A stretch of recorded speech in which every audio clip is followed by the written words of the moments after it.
बिस्मिल्लाहिर्रहमानिर्रहीम। अस्सलामुअलैकुम। मैं हूं मोहम्मद शिहाब सिद्दीकी और आप देख रहे हैं मेरा चैनल शिहाब व्यूज़। इससे पहले की वीडियो में आप देख चुके हैं कि थर्मल पावर प्लांट के लेआउट के बारे में। जैसा कि आपको मालूम है कि जो मैं आजकल प्रोग्राम वीडियो में अपलोड कर रहा हूं वो है थर्मल पावर प्लांट ऑपरेटर के कोर्स के बारे में। इससे पहले वीडियो में थर्मल पावर प्लांट लेआउट के बारे में डिस्कस किया था। तो आज जो डिस्कस है वो है गैस टरबाइन पावर प्लांट के बारे में। गैस टरबाइन पावर प्लांट एक बहुत सिंपल सा साइकिल है। इसमें एक कंप्रेसर होता है और एक कंबस्टर होता है और टरबाइन के आगे जनरेटर। इस कंप्रेसर को चलाने के लिए एक स्टार्टिंग डिवाइस होती है जो इलेक्ट्रिकल भी हो सकती है, हाइड्रोलिक भी हो सकती है और न्यूमेटिक भी हो सकती है। होता इसमें इस तरह है कि जो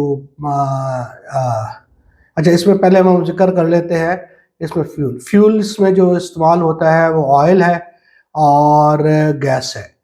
ऑयल के लिए आपको स्टोरेज, जैसे थर्मल में स्टोरेज की ज़रूरत होती है, इसमें भी स्टोरेज की ज़रूरत होती है। गैस सप्लाई में गैस सप्लाई कंपनी आपको एक प्रेशर देती है, लेकिन वो प्रेशर इतना नहीं होता कि वो आपकी गैस टरबाइन में कंबशन कर सके। इसलिए इसमें गैस कंप्रेसर लगाए जाते हैं जो आपको प्रॉपर प्रेशर मुहैया करते हैं ताकि प्रॉपर आपकी कंबशन हो सके। गैस टरबाइन चलाने के लिए हमें सबसे पहले एक आउटर सोर्स की ज़रूरत पड़ती है, जो कि एक इलेक्ट्रिक मोटर भी हो सकती है, हाइड्रोलिक सिस्टम भी हो सकता है और न्यूमेटिक कंट्रोल सिस्टम भी हो सकता है। इसके ज़रिए कंप्रेसर को घुमाया जाता है एक ख़ास स्पीड तक कि जिस स्पीड पे उसकी कंबशन चैम्बर में कंबशन हो सके। जब वो एक खास स्पीड पे एक ये कंप्रेसर पहुंचता है तो आप फ्यूल इंजेक्ट करते हैं। चैम्बर के अंदर हाई प्रेशर एयर और हाई प्रेशर गैस जब जलती है तो हरारत पैदा होती है जो बहुत ज़्यादा होती है, और ये हरारत जो है आगे टरबाइन नोजल के जरिए टरबाइन में गुजारी जाती है और इस तरह आपकी टरबाइन चलती है। तो इसमें सबसे पहले आपको बताया कि स्टार्टिंग डिवाइस है, उसके बाद कंप्रेसर है, फिर कंबस्टर है और कंबस्टर के बाद इग्नाइटर है। इग्नाइटर के अंदर साथ एक कंबस्टर के अंदर ही इग्नाइटर होता है जहाँ कंबस्शन होती है वहीं।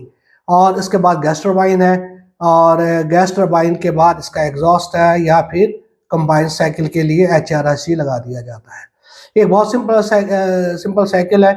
एयर साफ एयर फिल्टर्स के जरिए होती हुई कंप्रेसर में आती है और वो कंप्रेस होती है और हाई प्रेशर से वो कंबस्टर में जाती है जहाँ हाई प्रेशर का फ्यूल इंजेक्ट होता है और वो फ्यूल जो है वो वहाँ इग्नाइट होता है इग्नाइटर के थ्रू। और इग्नाइट वहाँ से जब इग्नाइट होता है तो वहाँ दर्जा हरारत बढ़ता है, फ्लू गैसेस पैदा होती हैं। जो हाई टेम्परेचर फ्लू गैसेस होती हैं वो जाके टरबाइन में इंजेक्ट होती हैं और टरबाइन को रोटेट करती हैं।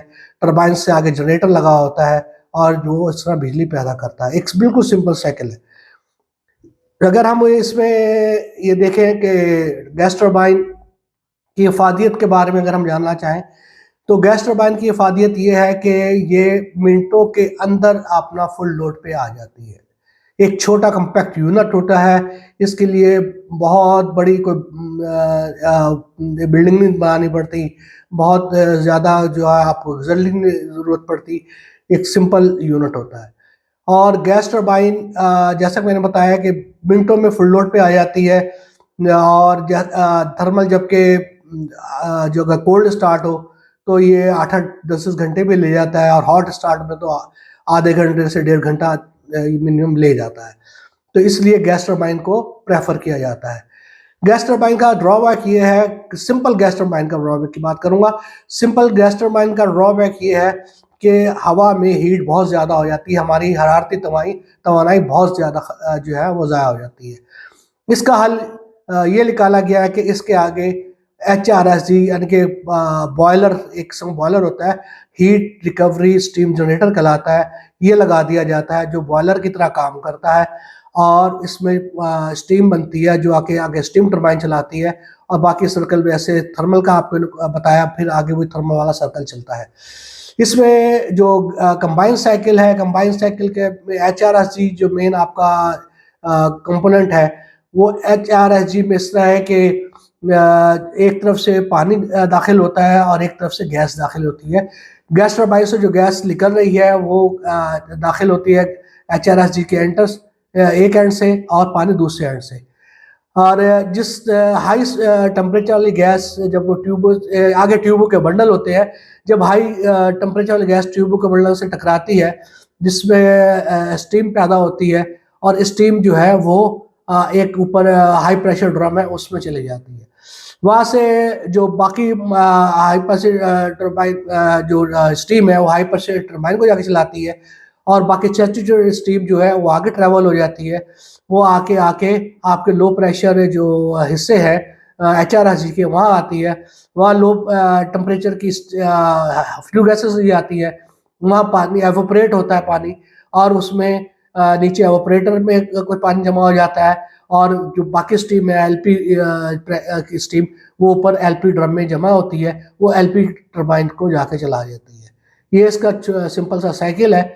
इंशाल्लाह जो ही वक्त मिला और ज़िंदगी ने वफ़ा की तो गैस टरबाइन के बारे में भी इंशाल्लाह लेक्चर करेंगे। इस पे तफ़सीली आपको गैस टरबाइन के बारे में बताऊंगा। गैस टरबाइन के कंपोनेंट्स क्या क्या हैं, कैसे चलती है, उसके नुकसानात क्या हैं, उसके फ़ायदे क्या हैं और कंबाइन साइकिल के क्या फ़ायदे हैं और क्या उसमें प्रॉब्लम आ सकती है। इंशाल्लाह अगली वीडियो ये जब थर्मल का मेरा पहला जो एम है थर्मल पावर प्लांट की ट्रेनिंग का वो कंप्लीट होता है, उसके बाद गैस टरबाइन का करेंगे। ये तो थी आज की वीडियो गैस टरबाइन के बारे में। अगर आपको मेरी ये वीडियो पसंद आए प्लीज़ इसको लाइक कीजिए, शेयर कीजिए, मेरे चैनल को सब्सक्राइब कीजिए और इसे फॉलो कीजिए और अपने दोस्तों के साथ शेयर भी कीजिए ताकि वो भी इससे इस्तेफादा हासिल कर सकें और मुझे अपने कमेंट से भी आगाह करें। एक दो कमेंट्स मेरे पास आए हैं, बहुत अच्छे कमेंट्स हैं कि मैं आपको जो है वो इनकी डायग्राम भी शेयर साथ करूं। इंशाल्लाह अब आइंदा से डायग्राम भी साथ शेयर करूंगा मैं। और एक और है कि मैं इसे समझाऊं आपके वाइट बोर्ड पे, वो इंशाल्लाह फिर किसी वक्त इस पे भी आएंगे। फिलहाल तो मेरा काम जो मेरा एम है वीडियो बना के आपको शेयर करूं और इंशाल्लाह आपको बेहतरीन वीडियो देखने को मिलेगी। अस्सलामु अलैकुम व रहमतुल्लाहि व बरकातुहू।